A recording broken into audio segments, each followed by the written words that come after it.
Good day guys, mag-renew tayo ng registration sa ating motor kasi malapit na ito mag-expired for 3 years. After 3 years, ngayon pa natin i-renew personally. Patungo pala tayo ngayon sa Ortec, sa Magdum, Tagum City. Unahan lang ng Shell Station. Makita natin dyan sa kanan. Paliko tayo. Ayan ang Ortec Emission Center. Antay-antay muna tayo.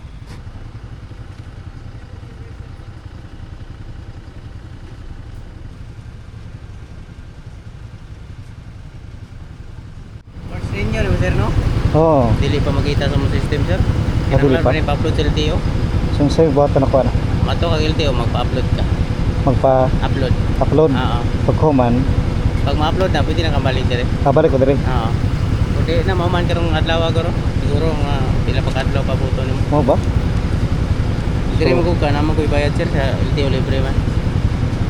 Kung diri, pila po? Net 100. 100. Oo, additional. Diretso na. Kuan pa paabot to pag oras. Pila ka oras pa. Mga pila po nakasagaran. Siguro ang pinakadali isa, ang pinakadugay mga half day. Ay, dugi pa rin. Dugay po dito. May ipasa mo ko na lang sa kuan sir Manila. LTO diya po i-upload. So sa may maya na. Ito sir, asa yung mas prepare nimo? Yung diri ko, pinakumato dito. Di na. Diri lang. Ikaw. Pero mo dugang ko og 200 sa 100. uploading. yung pagkuman, pwede diretso na emission na. May emission na sir. Upload lang ka dire. Diri lang. Sige. Check na to daan mo unit sir. Check na lang sir. Bigas. Okay, bato sir. Okay, wait sir.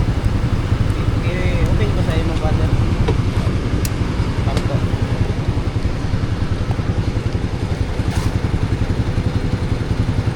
Okay. Close na sir. Pangalan perma sir. Vlog ka sir. Oo. Ano yung vlog sir? Pangalan diha. Pangalan rapod. May sticker na lang. Wala. I-add na dito sir.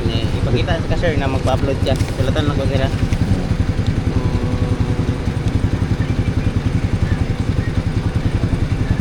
So diretso na ako sir. Ang ganda ng kanilang lounge guys. Air condition. May free water pa. Antay-antay muna tayo. Kasi ina-upload pa pala ang ating unit. Bago pa kasi ito. Hindi pa nakita sa kanilang system. Kailangan pa i-upload doon sa LTO. Magbayad tayo ng 200 pesos para sila na ang mag-upload doon sa LTO. Kuha muna tayo ng insurance guys sa Inlulier. Processing dito kapag first time muna kapag renew, kailangan i-upload muna sa LTO. Bayad tayo ng 200 pesos para sila na ang mag-upload. Antayin muna natin. Kuha muna tayo ng insurance sa Inlulier. Pupunta tayo doon sa Tagum City Public Market. Doon tayo sa M. Lulier kukuha ng insurance para sa compulsory third party liability motorcycle insurance or CTPL.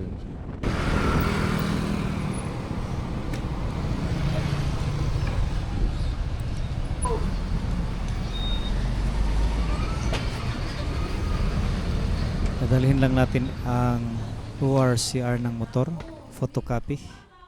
Hindi available ang kanilang CTPL guys sa Imlulier. Mura lang sa kanila, 296. Pupunta tayo sa Cebuana para makuha ng insurance.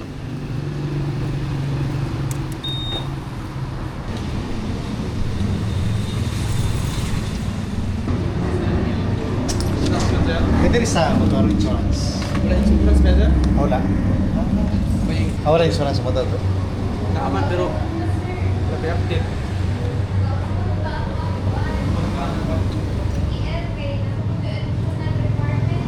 Wala na. Wala pa. Pero ugma. Paghapon. Sige. Wala ring available motorcycle insurance sa Cebuana, Lulier. Ayan guys, tumawag na ang Orotec Emission Center after 6 hours. Na-upload na ang ating unit. 6 hours tayo na naghintay. Nana ko dito. Ah, na. Ah, i-upload pa ba? Ah, sige. Matagal pala ang uploading ng unit na motor kapag bago ka lang nagpa-renew for registration after 3 years. Kasi ang mga bago na mga motor ngayon, kapag bumili ka, may 3 years free registration at insurance. After 3 years, kailangan mo nang i-renew. Ay, okay na ma'am? Taon-taon gire, no? Masisira ni ma'am? Masisira ni? Tawa ko na rin mo number. Kapila ka ni? Pasimento? Ah, sige. Ang motor ma'am, Ay, one. Linyara. Number 72. Ito lang sir. Sorry lang sir. May karakarda. Sige, bahala.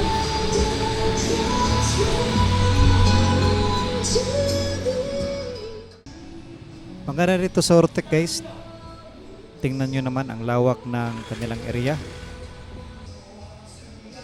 Hindi mainit dahil high ceiling. Nabutan na tayo ng hapon dahil sa tagal ng uploading.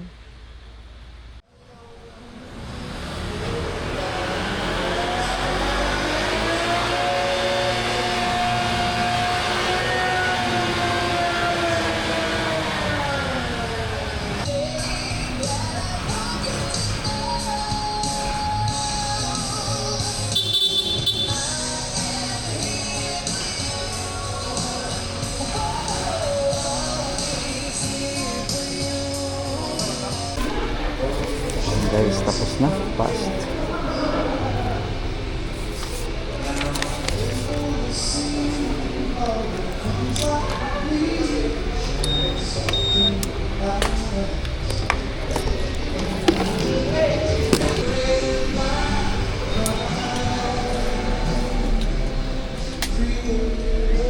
Ito ang kanilang comfort room dito. Ganda. Kuha muna tayo ng insurance. Yan o, ang insurance. Try natin kung magkano dyan. Stronghold Insurance Company Incorporated. Tricycle. Insurance?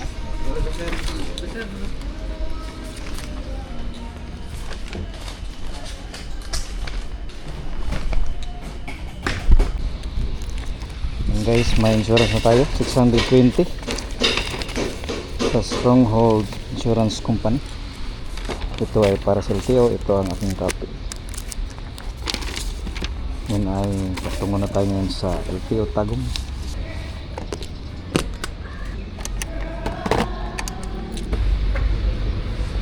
Abot pa tayo dun sa LTO Tagum.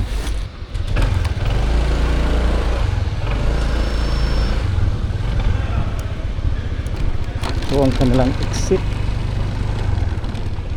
Maraming mga heavy equipments.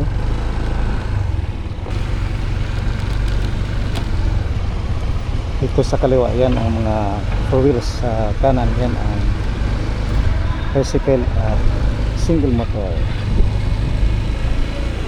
Exit tayo. May insurance yung sa kabila, Pacific Union, pero doon pa tayo sa loob kasi malapit lang. Oops! Ayan si kuya. Nakasmile. Buti tumingin si kuya, hindi dumiritso. Pupunta tayo ngayon guys sa Capitol ng Davao del Norte. Diyan natin makikita ang LTO office, Region 11. Dito tayo sa right side. Ito ang Capitol ng Davao del Norte. Ang capital city kasi ng Davao del Norte ay Tagum City.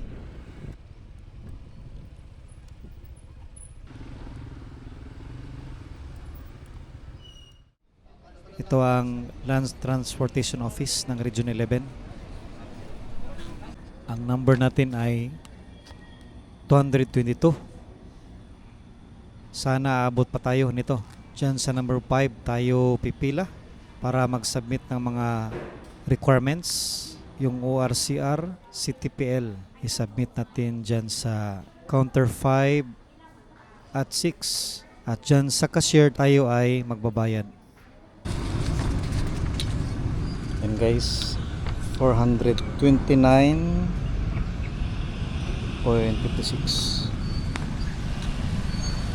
Sa wakas ay nakabot pa tayo sa renewal ng ating motor.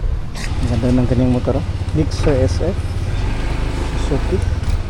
Mga 1 hour and 15 minutes ang ating time na na-process yung ating certificate of registration. Ito ang nabayad natin guys sa LTO upload sa ating unit, 200 pesos. Kapag sa LTO ka, walang bayad yan, free. Pero magantay ka ng ilang araw. Ang emission test sa Ortec ay 575 pesos. CPTL insurance, 620 pesos. LTO registration, 429.56 pesos. Ang kabuuan na binayad natin lahat sa LTO motorcycle registration renewal for the year 2026 ay 1,824.56. Pwede ka pang makasave niyan sa insurance at LTO uploading ng unit. Bibili muna tayo ng pang snacks dito sa bakery. At syempre, partneran natin ng Cornetto ice cream dahil mainit ang panahon. Okay.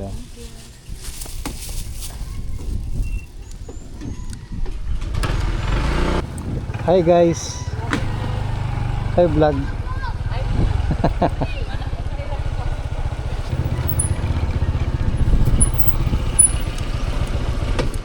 And guys, successful ang ating lakad ngayong araw. Rehistro na ang ating motor. Pwede na tayo maka-travel ng malayo. Thank you Lord sa pagkabay. Salamat sa panonood guys. God bless.